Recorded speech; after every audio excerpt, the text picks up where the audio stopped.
Salut à tous et bienvenue chez EduQuiz. Moi, c'est Ngora Prestige, votre professeur de mathématiques, et aujourd'hui, nous allons continuer le cours sur les barycentres.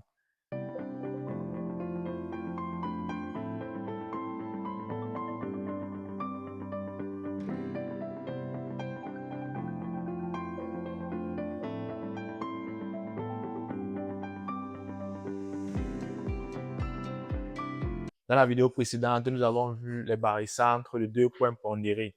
Nous avons vu les propriétés liées aux barycentres de deux points pondérés. Nous avons vu comment construire les barycentres de deux points pondérés. Eh bien, aujourd'hui, nous allons voir les barycentres de trois points pondérés. Le programme de notre chapitre est le suivant. Nous allons d'abord commencer par la définition. Nous allons d'abord définir ce que c'est que le barycentre de trois points pondérés. Par la suite, nous allons vous montrer en deux comment construire le barycentre de trois points pondérés. Par la suite, nous allons montrer comment réduire une somme du type ANA plus BMB plus CMC à travers le barycentre de trois points pondérés. En quatre, nous allons montrer comment calculer les coordonnées du barycentre de trois points pondérés. Et enfin, nous allons un peu parler de la notion de barycentre partiel. Donc, passons au petit 1, définition. Petit 1, définition. Alors, si vous vous rappelez du cours précédent, nous avons défini le barycentre de deux points pondérés. Nous avons tout d'abord défini un point pondéré comme étant un point dans le plan auquel on a affecté une valeur, un coefficient, donc un entier naturel. Et maintenant, le barycentre de trois points pondérés est un point particulier qui vérifie une relation mathématique entre ces trois points que nous allons écrire maintenant. Donc, soit ABC, A, B et C, soit A, petit a, B, petit b et C, petit c, trois points pondérés.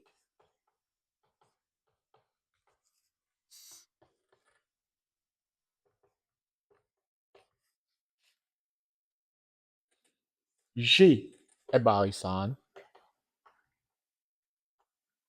G est barycentre de ces trois points si et seulement si petit a, AG, plus petit b, BG, plus petit c, CG, égale au vecteur nul.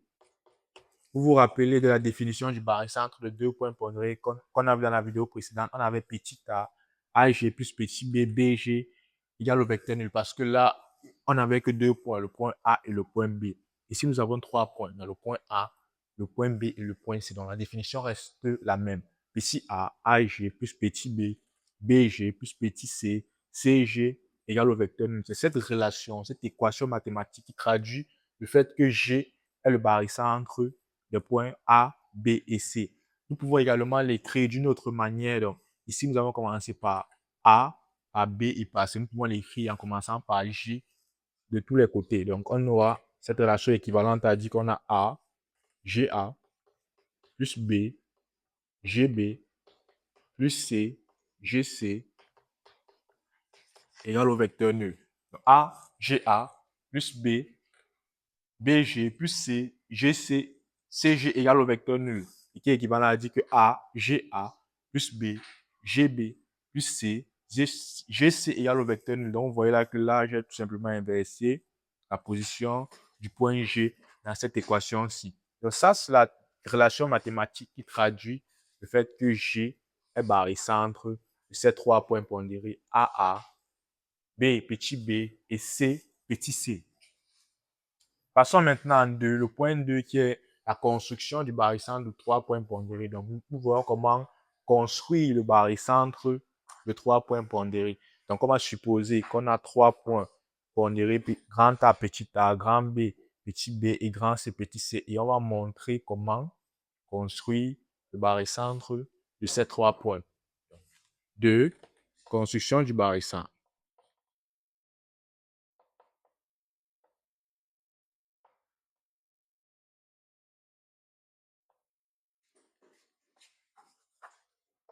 Construction du barycentre. Donc, on va dire soit A, soit A, petit a, B, petit b, et C,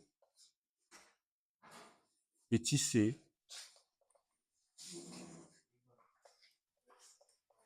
et G qui est égal au barycentre de A, petit a, B, petit b, C, petit c. Donc là, nous avons trois points pondérés A, petit a, B, petit b et C, petit c. Et on a G qui est le barycentre de ces trois points pondérés. L'idée ici est de construire le point G connaissant la position des points A, des points B et des points C. Alors pour le faire, il faut traduire l'équation fondamentale du barycentre de trois points pondérés en une équation qui nous permettra de trouver la position du point G. Alors cette équation est la suivante. Donc pour construire le point G, nous devons exprimer le vecteur AG en fonction des vecteurs que nous connaissons. Les vecteurs que nous connaissons ici sont les vecteurs qui sont constitués de points que nous connaissons, donc le point A, le point B et le point C. Donc si nous arrivons à écrire le vecteur AG en fonction des vecteurs AB et AC, alors nous pouvons construire le point G. La relation qui permet de construire le point G à travers les points A, B et C est la suivante. Cette relation s'écrit comme suit. AG égale B sur A plus B plus C de AB plus B plus C de A plus B plus C de AC. Donc ça, c'est la relation qui nous permet de construire le point G connaissant les points A, B et C. Donc vous voyez là que le vecteur AG est égal à B sur A plus B plus C de AB. Donc B qui est le coefficient associé au point B et C qui est le coefficient associé au point grand C. Donc nous avons là AG est égal à B sur A plus B plus C, AB plus C sur A plus B plus C de AC. Donc nous allons démontrer cette relation. C'est comment on fait pour l'obtenir. Pour l'obtenir, on parle de l'équation fondamentale de G barycentre des points A, B et C. Donc, nous allons l'écrire si G est barycentre de A, B et C. Donc, soit G, démonstration,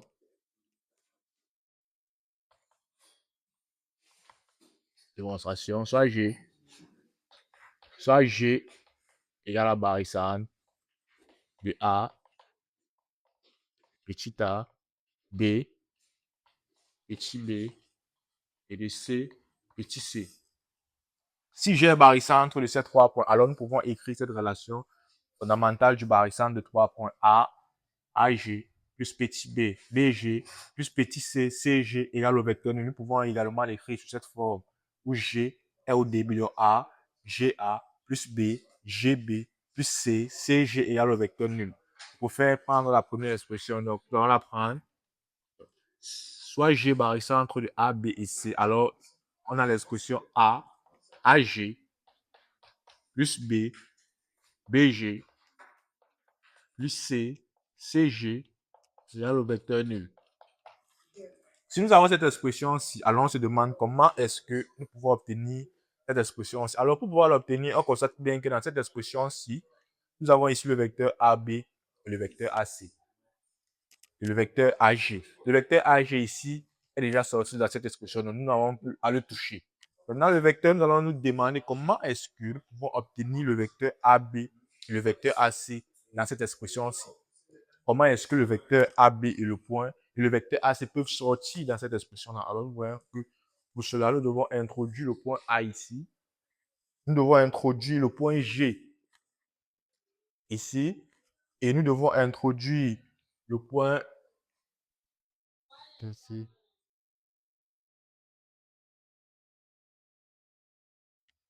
Nous voyons que nous devons introduire le point A à BG. Nous devons introduire le point C au vecteur CG.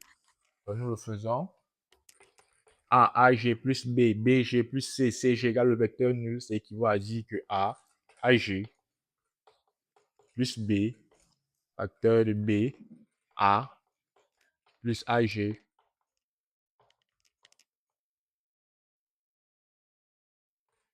plus C, facteur de CA, plus AC, égale au vecteur nul. Donc, qu'est-ce que nous avons fait ici? Nous sommes partis sur l'équation fondamentale du barycentre d'un point pondéré AG plus B, BG plus C, CG. Et là, nous avons introduit le point A au vecteur BG. Et nous avons également introduit le point A au vecteur CG. L'idée est d'obtenir le vecteur AB et le vecteur AC. Donc, c'est équivaut à dire que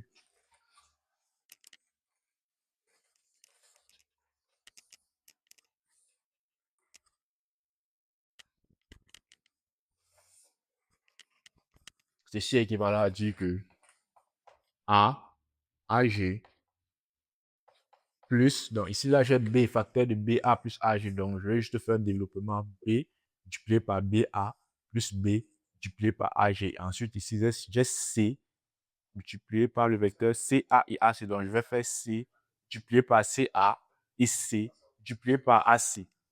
Si j'aurais B, BA plus B, AG. Ensuite ici j'ai C multiplié par CA, en plus C multiplié par CA plus C multiplié par AC. Voilà, égal au vecteur nul. Lorsque j'ai ça, j'ai le vecteur A, AG, B, BA, BAG, C, CA et C, AC. Donc ici, ce qui me reste à faire, c'est d'additionner les mêmes vecteurs. Ici, je constate que j'ai le vecteur AG 3 fois. J'ai A, AG, j'ai B, AG et j'ai C, AG. J'ai le vecteur AG qui revient 3 fois. Et donc, je vais mettre AG en facteur, qui est équivalent à dire que j'aurai là A plus B plus C, AG. Puisque là, j'ai A, AG, j'ai B, AG, et là, j'ai C, AG. Donc, j'ai AG 3 fois accompagné du vecteur, accompagné des chiffres A, B et C. Donc, ça fait AG, facteur de A plus B plus C. Ensuite, j'ai la B, AB, B, BA. Et j'ai également la C, CA, égale au vecteur nul. Donc, lorsque j'obtiens ceci, je vois que dans cette expression, AG est à gauche de l'égalité et tous les vecteurs AB et AC sont à droite de l'égalité. Donc, c'est ce que je vais faire là-bas. Je conserve AG à gauche de l'égalité. A plus B plus C, AG égale. Je ramène tous les autres vecteurs à droite de mon égalité. Et quand ça traverse l'égalité, ça change de signe. Donc, ici, j'ai B, AB. Lorsque ça traverse, ça devient moins B, BA. Moins B, BA, plus. Ici, j'ai C, CA. Et lorsque ça traverse, ça devient moins C, CA. Donc, moins C, CA. Égal au vecteur nul. Ce qui est équivalent à dire que ici, j'ai A plus B plus C, AG. Donc, ça n'a plus de problème. Ici, j'ai déjà le vecteur AG. Ici, je vois que j'ai le vecteur AB. Et là, j'ai le vecteur BA. Et pour passer de AB à BA, il faut tout simplement ajouter un moins devant parce que AB est égal à moins BA. Et BA aussi est égal à moins AB. Ici, j'ai AC dans mon expression. Et ici, j'ai CA. Pour passer de CA à AC, il faut tout simplement ajouter un moins devant le vecteur. Donc ici, j'aurai A plus B plus C AG égale. Ici, j'ai B. Alors, lorsque j'ajoute moins devant le vecteur, il y a déjà un moins là. Donc là, je vois moins B à B. Donc lorsque je vais ajouter un moins, ça va écraser le moins qui est là. Il va me rester B à B. Donc j'aurai là B à B. Pareil ici, j'ai là moins C, CA. Donc j'ai déjà moins qui multiplie le vecteur CA. Donc si je veux passer au vecteur AC, je multiplie le vecteur CA par moins. Et comme j'ai déjà un moins devant, le moins que je vais ajouter va écraser ce moins ci. Il va me rester plus AC. Ça va faire plus C, AC. Ah. Lorsque j'obtiens cette relation-ci, je n'ai qu'à faire diviser A plus B plus C dans cette expression qui est ici en bas. Donc ici, j'ai A plus B plus C, AG égale à B, AB plus C, AC. Donc, pour obtenir ceci, je vois bien qu'ici, A plus B plus C est en train de multiplier le vecteur AG. Donc, lorsqu'il traverse l'égalité, il va diviser les vecteurs AB et les vecteurs AC. Donc, qu'est-ce que j'obtiens finalement? AG égale B sur A plus B plus C de AB plus C sur A plus B plus C de AC. Donc, vous voyez là donc, que nous avons démontré la relation qui permet de construire le point G par exemple entre les points A, B et C. Donc, on connaît la position des points A, B et C et l'objectif est de construire le point G à partir de ces points. Nous allons faire un exemple de cas. Voilà. Nous allons faire un exemple de construction d'un point G connaissant les points A, B et les points C. Là, on dit exemple. Exemple. Exemple. Soit A1, A1, B2 et C3. 3 points pondérés. Soit A1, B2 et C3. 3 points pondérés. 3 points pondérés. Et G égale au barissant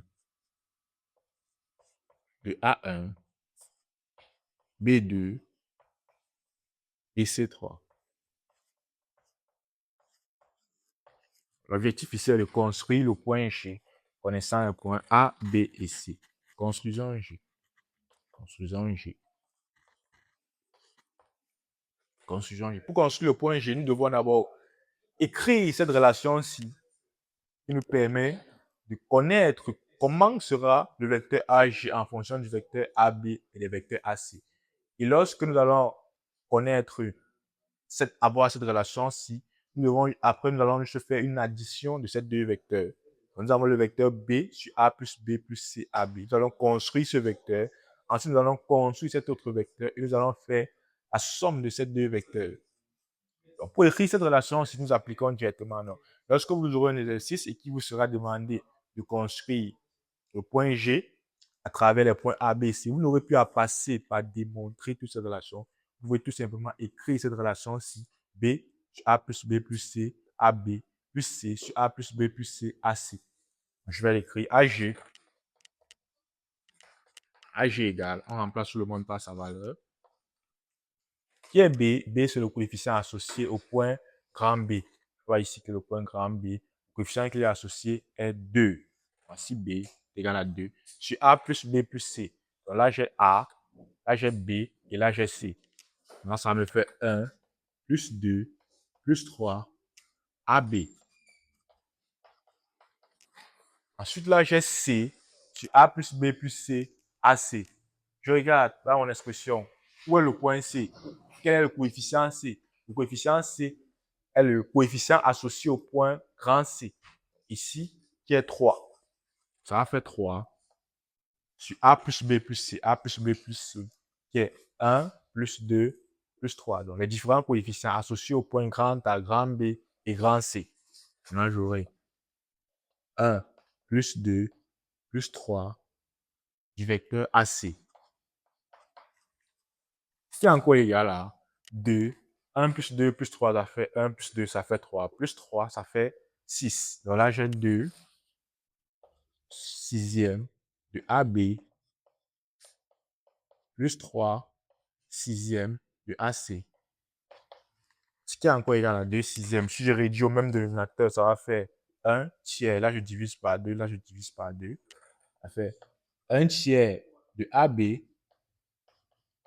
plus, là également, je réduis au même dénominateur, donc je divise le dénominateur par 3. Ici, ça va faire 1. Ici, ça va faire 2. Donc là, j'ai 1 demi de AC. Donc finalement, le vecteur AG est égal à 1 tiers de AB plus 1 demi de AC. Donc là maintenant, je vais construire les vecteurs AB et je vais construire les vecteurs AC, connaissant déjà le point ABC. Donc si je connais le point ABC, alors je peux construire les vecteurs AB et les vecteurs AC. Ensuite, je vais construire le vecteur 1 tiers de AB, le vecteur 1 demi de AC. Ensuite, je vais faire la somme de ces deux vecteurs pour obtenir le vecteur AG. Alors, vous connaissez bien, comme depuis la classe de troisième, comment faire la somme de deux vecteurs. Il suffit de tracer un parallélogramme. Donc, nous allons le faire ensemble.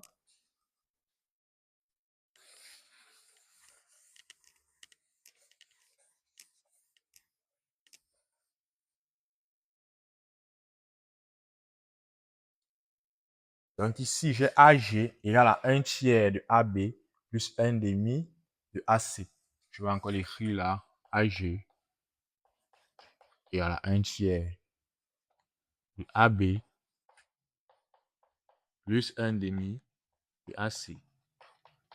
Donc là, je vais positionner les points A, B, C arbitrairement. A, B, peut-être là, et C. L'idée, c'est que ce soit 3 points non alignés. Voilà. Là, j'ai le point A. Là, j'ai le point B. Et là, j'ai le point C. Maintenant, je veux construire le vecteur 1 tiers de AB. C'est que le vecteur AB, le voici ici. Le vecteur qui part de A vers B. Ça, le vecteur AB. Le vecteur qui part de A vers B. C'est ça mon vecteur AB. Maintenant, je veux construire le vecteur 1 tiers de AB. Pour construire le vecteur 1 tiers de AB, donc, je divise AB en 3. Je prends la première partie. C'est ça. Je divise le vecteur AB en 3. 1, 2. Donc là, j'ai une partie de AB, j'ai une autre partie de AB, j'ai une autre partie de AB. Donc, j'ai divisé AB en 3 et je prends un tiers du gâteau de AB. Donc, un tiers de AB, ça veut dire que je m'arrête ici. Ici, un tiers de AB. Ici, un tiers de AB. Donc, voici le vecteur 1 tiers de AB. Le vecteur AB qui de là, de A vers B. Le vecteur 1 tiers de AB qui de là, il s'arrête là. Au premier gâteau de AB. Voilà. Ensuite, je construis le vecteur 1 demi de AC. Construis le vecteur 1 demi de AC. Je construis d'abord le vecteur AC. Le vecteur AC part de A vers C. Donc, je suis là A. Ici, l'arrivée C. Donc, je quitte de A vers C. Je suis là. Et on me dit 1 demi de AC. 1 demi de AC, ça veut dire la moitié de AC. Donc, je divise AC en deux. Je prends une partie. Voilà. Maintenant, je suis là AC. Je divise en deux. Je prends la première partie. 1 demi de AC. Je suis là le vecteur 1 demi de AC. Mais ce n'est pas fini pour construire le point G. On a bien dit AG égale à 1 tiers de AB plus 1 demi de AC. Donc, c'est la somme de ces deux vecteurs que je viens de construire. Je viens de construire le vecteur 1 tiers de AB. Et je vais également le construire le vecteur 1 demi de AC. Maintenant, je dois faire la somme de ces deux vecteurs pour avoir le vecteur AG. Si mes deux vecteurs A qui s'arrête là et l'autre qui commence de A et qui s'arrête là. Maintenant, je vais faire la somme de ces deux vecteurs. Alors, pour faire la somme de ces deux vecteurs, je dois construire un parallélogramme entre ces trois points. Donc, je suis là, j'ai cette partie-ci. Je dois faire un autre segment parallèle à celui-ci et qui commence par là. Donc, je l'aurai comme ça. Je le fais en trait interrompu. Vous voyez? Je fais en trait interrompu. Je m'arrête là, quelque part là. Et je vais faire également un autre segment parallèle à celui-ci et qui commence là. Donc, je vais le faire comme ça, parallèle comme ça, et qui sera comme ça.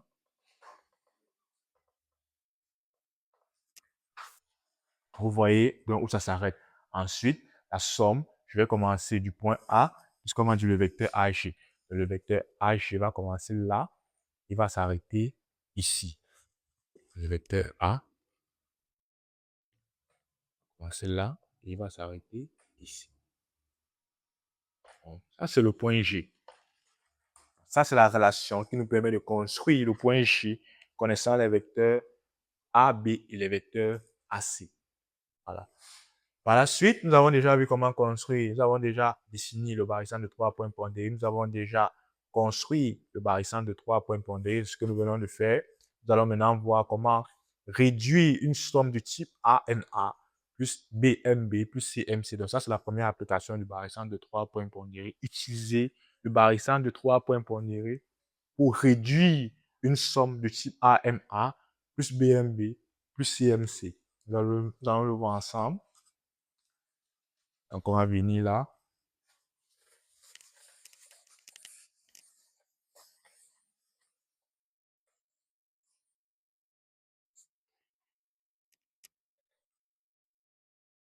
Petit 3. Réduction d'une somme. Réduction d'une somme. Donc, dans un exercice quelconque, vous pouvez vous amener à avoir de réduire une somme de ce type-là. Alors, vous devez penser à utiliser le barycentre 3 points pondérés pour le faire plus facilement. Donc, du type AMA plus BMB plus CMC. Ça, c'est une somme où on a déjà défini les points A, B, C et on prend un point M quelconque du plan et on vous demande de réduire la somme. À quoi est égale la somme AMA plus BMB plus CMC? Pour le faire, pour réduire cette somme-ci, nous devons créer un barycentre imaginaire. Donc, on nous a demandé de réduire cette somme. Nous devons créer par nous-mêmes un barycentre entre le point A, le point B et le point C, affecter les coefficients A, B et C. Parce que nous savons que la définition du barycentre nous dit que si A, GA, plus B, GB, plus C, GC égale à 0, alors G est le barycentre de ces trois points. Nous allons définir un barycentre des points A, B et C affecter les coefficients petit a, petit b et petit c. Donc, soit A, soit G égale au barycentre, soit G égale à barycentre, grand A, petit a, grand B, petit b et grand C, petit c. Donc, soit G, le barycentre de ces trois points-ci, et donc nous allons introduire le point G dans cette somme-ci. Donc, AMA, on va réécrire cette expression-là. AMA plus B, MB plus C, MC est égal. À quoi cette expression est égale? Là, je vais tout simplement introduire le point G, sachant que j'ai déjà dessiné le point G comme étant le barycentre de ces trois points. Donc, je vais dire A, j'ouvre la parenthèse, donc j'introduis le point G dans le vecteur MA. Donc, je vois là MG plus GA. Un peu, ça va être long. J'écris l'expression là. A, MA plus B, MB plus C, MC est égal à A. J'ouvre la parenthèse, j'introduis le point G. Donc là, j'aurai MG plus GA. J'aime la parenthèse. Là, j'ai plus B. J'ouvre encore la parenthèse. Là, j'ai le vecteur MB et je vais introduire le barycentre G. Donc là, j'aurai MG plus GB. Je ferme la parenthèse. J'ouvre encore la parenthèse. Plus C. Hein, également, dans le vecteur MC, je vais encore introduire le point G. Donc là, j'aurai MG plus GC. Voilà, ce que je vais faire à ce niveau-ci, ce n'est que d'introduire le point G. Pourquoi? Parce que je sais que le point G est le barycentre des points A, des points B et des points C. Je sais qu'en l'introduisant dans les vecteurs MA et BM, MB et MC, cela me facilitera les calculs. Parce que je sais que beaucoup de choses vont s'annuler. Ce qui est égal à, donc là, je vais faire un développement. J'ai A qui multiplie le vecteur MG et le vecteur GA. Donc, je vais faire un développement comme en classe de troisième, développer et réduire tout simplement.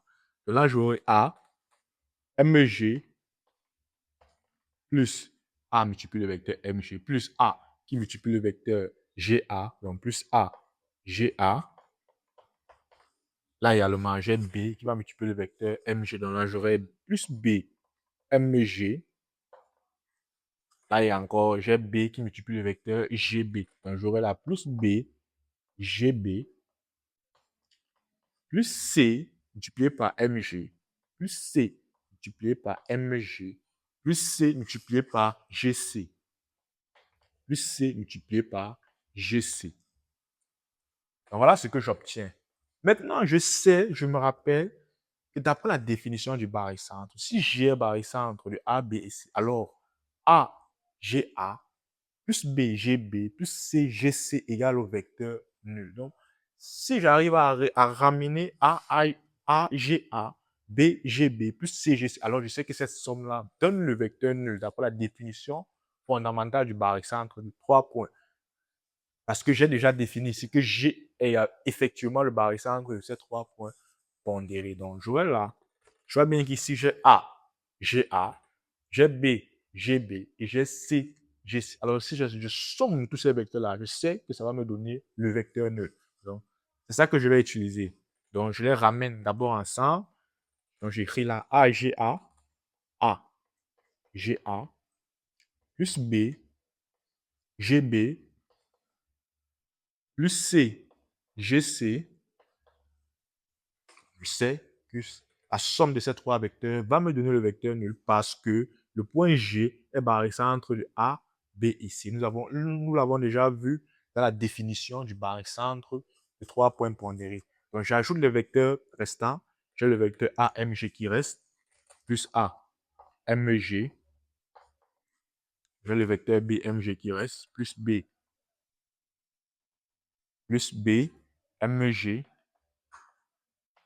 J'ai le vecteur CMG qui reste, plus CMG. Donc là j'ai A, GA, plus B, GB, plus C, GC. Donc là, la somme de ces trois vecteurs me donne quoi? Le vecteur nul. Parce que nous l'avons déjà dit, G est le barycentre de ces trois points. Donc là, j'ai le vecteur nul. Et qu'est-ce qui me reste? Il me reste A, MG, plus B, MG, plus C, MG. Ça fait finalement, cette somme-ci est finalement égale à quoi? Est finalement égale à A, MG, plus B, MG, plus C, MG. Je vois bien que là, j'ai MG dans les trois côtés de mon égalité. Donc, je peux mettre MG en facteur. J'ai A qui multiplie MG, j'ai B qui multiplie MG, et j'ai C qui multiplie MG. Et donc là, je pense naturellement à mettre MG en facteur. Donc, ça fait égal à MG, donc je vais d'abord écrire A, plus B, plus C, en facteur que je multiplie par le vecteur MEG. Donc finalement, vous voyez que cette somme a été réduite. Là, on avait trois facteurs. On avait AMA, BMB, CMC. Là, nous l'avons réduit à un seul facteur. A plus B plus C, MG tout court. Donc ça, c'est la première application du barycentre de 3 points. Que vous pouvez avoir à réduire une somme en utilisant le barycentre de 3 points pondérés. Donc, nous allons maintenant voir en classe comment construire, comment calculer les coordonnées du barycentre de 3 points pondérés. Donc là, nous sommes déjà dans un repère orthonormé OIJ, par exemple, qui a été défini. Et nous connaissons les coordonnées des points A, des points B, des points C. Maintenant, il nous est demandé de trouver les coordonnées du barycentre J de ces 3 points. Comment est-ce qu'on le fait? Est-ce qu'on va voir maintenant?